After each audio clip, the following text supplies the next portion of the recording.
Scenes of relief and celebration greeted the Cyprus parliament rejection of a tax on bank deposits. The one-off levy linked to an EU bailout deal would have seen millions of account holders lose up to a tenth of their savings and had been condemned by officials and the public alike. But the country now finds itself on the brink of bankruptcy. And having rejected the EU's terms, it may have to turn to Russia for assistance. Let's cross to RT's Yegor Piskunov for more on the crisis.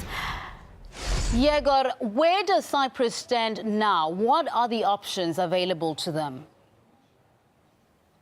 Well, right now Cyprus is in a very difficult position because it's rejected the proposal by the European Union and the Troika to tax private bank accounts. And now, frankly, there aren't that many places for Cyprus to turn for help. And actually, one of these places is Russia. And the Cypriot finance minister has been in the Russian capital the entire day. He's met with his Russian counterpart and with the first deputy prime minister. There is speculation that Cyprus is asking Russia for a loan.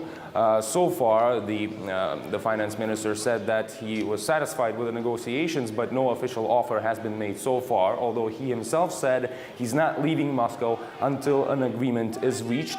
All of this is happening amid Angela Merkel being furious over Cyprus talking to Moscow about this altogether, since earlier she strongly advised the country not to even discuss the issue with anybody else but Brussels or the Troika.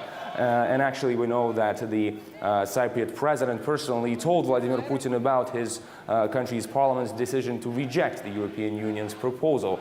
And we also already know that Cyprus already owes Russia around 2.5 billion euros for a previous loan back from 2011, when it was that sum was a little bit over 10% of the country's GDP and helped it stay afloat. So the biggest question for now is Cyprus going for broke, and is it going to ask Russia for a complete bailout package? Although the latest developments are that one of the financial aides of the Russian president said that theoretically, if Cyprus became a member of the Eurasian Economic Community, then it could tap into the reserve fund that the organization has. But, well, right now Cyprus is not a member of the community. And another development coming from Cyprus itself is that the country has prepared a new plan to tap into its social funds, like the retirement fund and others, to collect around 5 billion euros, which it would have collected if it introduced this tax for all the private bank accounts in the country. Now, for more on this, I'm joined by the chief economist of Renaissance Capital, Ivan Chikarov. Thank you very much for joining me. Let's start with the new developments.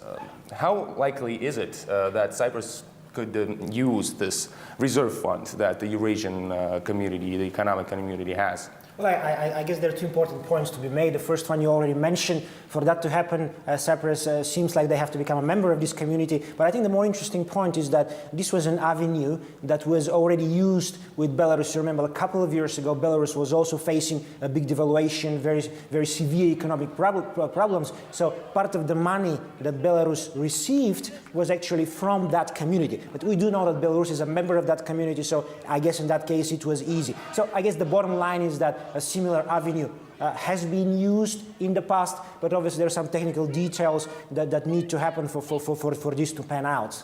But it's a possibility, it seems like. And what about this new plan coming from Cyprus to tap into social funds? How effective do you think that could be? Well, at the end of the day, we do know that there is about $17 billion of the overall package that is needed. We do know that the European Union and the Troika have offered about $10 billion, so another 10 billion euros, so another 7 billion euros are needed. I think that given the fact that the proposal, the original proposal, was rejected by the Cypriot parliament, obviously they're looking for options. One of the options is to get a loan from Russia, either directly from Russia or the avenue that we just described, or to find some additional internal sources of income. And if they were to tap the pension funds, for that. This actually would not be the first case that we have seen in the past. This has happened in Argentina. It happened in Argentina a couple of years ago during the 2008 and 2009 crisis. This is exactly what Argentina did. They nationalized their pension system. Something similar is being proposed in Kazakhstan right now, although with a totally different purpose in mind. So this kind of method of nationalizing the pension savings in a country for a certain issue has been used in the past by other countries. So why not? This is also a possibility. Okay, Ivan, thank you very, very much for your time. This is pretty much all the time we have for now. This was the chief economist of Renaissance Capital, Ivan Chikarov.